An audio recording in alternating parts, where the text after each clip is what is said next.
So the numerical based on cells in series and parallel.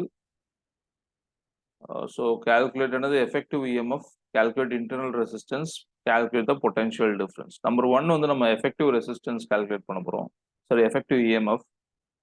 So first நம்ம என்ன பண்ண போறோம் அப்படின்னா இந்த பாயிண்ட் வந்து A, இந்த பாயிண்ட் வந்து B. நான் வந்து Kirchhoff's voltage law அப்ளை பண்ண போறேன். Apply KVL. சரியா? KVL. Kirchhoff's voltage law. ரெண்டு சைட்ல அப்ளை பண்ண போறோம். From A to B. சரியா? ஏல இருந்து பிக்கு போறதுக்கு என்ன வழி இருக்கு? ஏல இருந்து ஃபர்ஸ்ட் E1 வழியா பிக்கு போலாம். அப்படி போனா பாருங்க. ஏல இருந்து E1 வழியா போனா இப்படி போறேன் நான். E1 வழியா போனா இப்படி போறேன். அப்படி போகும்போது நான் இந்த செல்ல வந்து பாசிட்டிவ் டு நெகட்டிவ் கிராஸ் பண்றேன். பாசிட்டிவ் டு நெகட்டிவ் கிராஸ் பண்ணா EMF is positive. And then நான் கரண்ட்டுக்கு அகைன்ஸ்டா போறதுனால இங்க potential drop is negative. Potential drop இருக்கும் I1 R1 ஏன்னா ரெசிஸ்டன்ஸ் இருக்கு. So potential drop is negative ஏன்னா அகைன்ஸ்ட் த கரண்ட் நான் போறேன். Is equal to 0. Sorry, is equal to not 0, is equal to potential difference between A and B. Is equal to potential difference between A and B. So VA minus VB is equal to E1 minus I1 R1.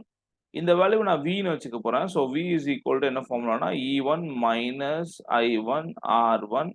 இதுல இருந்து நான் I1 கண்டுபிடிச்சுக்க போறேன். I1 R1 is equal to E1 minus V and then I1 is equal to என்னது E1 minus V by small r1. இதான் I1 ஓட expression.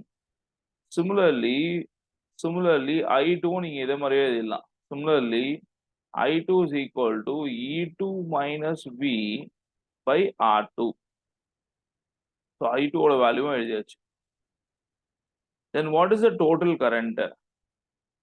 Total current வந்து I is equal to என்னது I1 plus I2. இது எங்க வந்துச்சு? நீங்க வந்து ஜங்ஷன் ரூலை யூஸ் பண்ணுங்க. At junction A, okay, at junction A, what is the junction rule? KCL என்னது? KCL வந்து current flowing towards na positive. இதுவும் positive, இது negative. சரியா? junction A ல வந்து மூணு current இருக்கு. I1, I2, I. Towards na positive போடுங்க, அவைனா negative போடுங்க. Towards வந்து I1 positive, I2 positive, I negative is equal to 0 ன்னு போடணும். அப்ப I is equal to I1 plus I2. அந்த எக்ஸ்பிரஷன் தான் நான் இங்க எழுதியிருக்கேன். I is equal to I1 plus I2.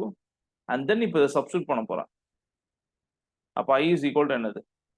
I is equal to I1 க்கு பதிலா E1 minus V by R1 plus E2 minus V by R2. And then I is equal to, நான் தனித்தனியா எடுக்கிறேன், I1 by R1 minus V by R1 plus E2 by R2 minus V by R2. And then I is equal to E1 by R1 plus E2 by R2 தனியா எடுத்துட்டேன் and minus V by R1 minus V by R2. இப்போ I is equal to, எனக்கு இந்த term தனியா இருக்கு, இதுக்கு எல்சியம் எடுத்துக்கலாம். First இது தனியா எழுதிக்கலாம். E1 by R1 plus E2 by R2. இங்க மைனஸ் V காமனா எடுத்துருங்க. ரிமைனிங் என்ன இருக்கும்? 1 by R1 plus 1 by R2. And then இப்போ நான் வந்து இதுக்கு எல்சியம் எடுக்க போறேன் ரெண்டு டேர்முக்கும். So I is equal to எல்சியம் எடுங்க. E1 R2 plus E2 R1 by என்னது R1 R2 minus V into R1 plus R2 by R1 R2. இதான் வந்து இதோட எல்சியம். அண்ட் தென் இப்போ நான் என்ன பண்ண போறேன்னா இந்த ஹோல் டேர்ம் இருக்கு பாருங்க மைனஸ் டேர்ம், அதை அந்த சைடில் கொண்டு போயிடுங்க. இந்த சைடில் லெஃப்ட் ஹேண்ட் சைடு கொண்டு வாங்க. அந்த ஹோல் டேர்ம் மைனஸ் டேர்மையும் V into R1 R2 by R1 plus R2 whole term இந்த சைடில் கொண்டு வந்துட்டேன். அந்த சைடில் என்ன இருக்குன்னா E1 R2 plus E2 R1 by R1 R2. இந்த I அப்படியே அந்த சைடில் கொண்டு வந்தீங்கன்னா மைனஸ் I ஆயிடும். புரியுதுல? டவுட் இருக்காது வரைக்கும் இல்லைல்ல? ஸோ இப்போ V இஸ் ஈக்குவல் டு என்னது? இதை கிராஸ் மல்டிப்ளை பண்ணுங்க. E1 R2 plus E2 R1 by R1 R2 இருக்கா?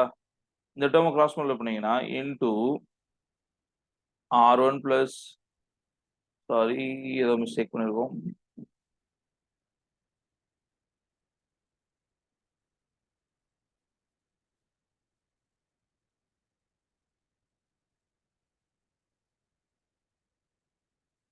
இங்க தப்பா எழுதியிருக்கேன். பாருங்க வியோட எக்ஸ்பிரஷன் இதுதான். ஆனா இங்க எப்படி எழுதிருக்கேன் பாருங்க. இங்க R1 plus R2 வரும். இங்க R1 into R2 வரும். ஓகே. ஸோ கிராஸ் மல்டிப்ளை பண்ணீங்கன்னா R1 into R2 by R1 plus R2 minus I into இங்கேயும் கிராஸ் மல்டிப்ளை பண்ணுங்க. R1 R2 by R1 plus R2. இப்போ இந்த R1 R2 அடிச்சுட்டா ரெண்டுலையுமே அடிச்சுட்டா என்ன வரும்? R1 R2 அடிச்சிட்டிங்கன்னா உங்களுக்கு V is equal to E1 R2 plus E2 R1 by R1 plus R2 and then minus I into R1 R2 by R1 plus R2. இதான் வந்திருக்கு. இப்போ இந்த expression வந்து எப்படி இருக்குன்னா V is equal to E equivalent minus I into R equivalent இந்த ஃபார்ம்ல தான் இருக்கு. இப்போ E equivalentோட ஃபார்முலா என்னது? Therefore E equivalent is equal to ரொம்ப important formula E1 R2 plus E2 R1 by R1 plus R2. இதான் வந்து formula to find the equivalent EMF. Similarly, equivalent resistance கண்டுபிடிக்க என்ன ஃபார்முலானா R equivalent is equal to R1 R2 by R1 plus R2. This is the formula to find the equivalent resistance. ஓகேவா? So first கொஸ்டினோட answer வந்து இதுதான் first கொஸ்டினோட answer. இது second கொஸ்டினோட answer.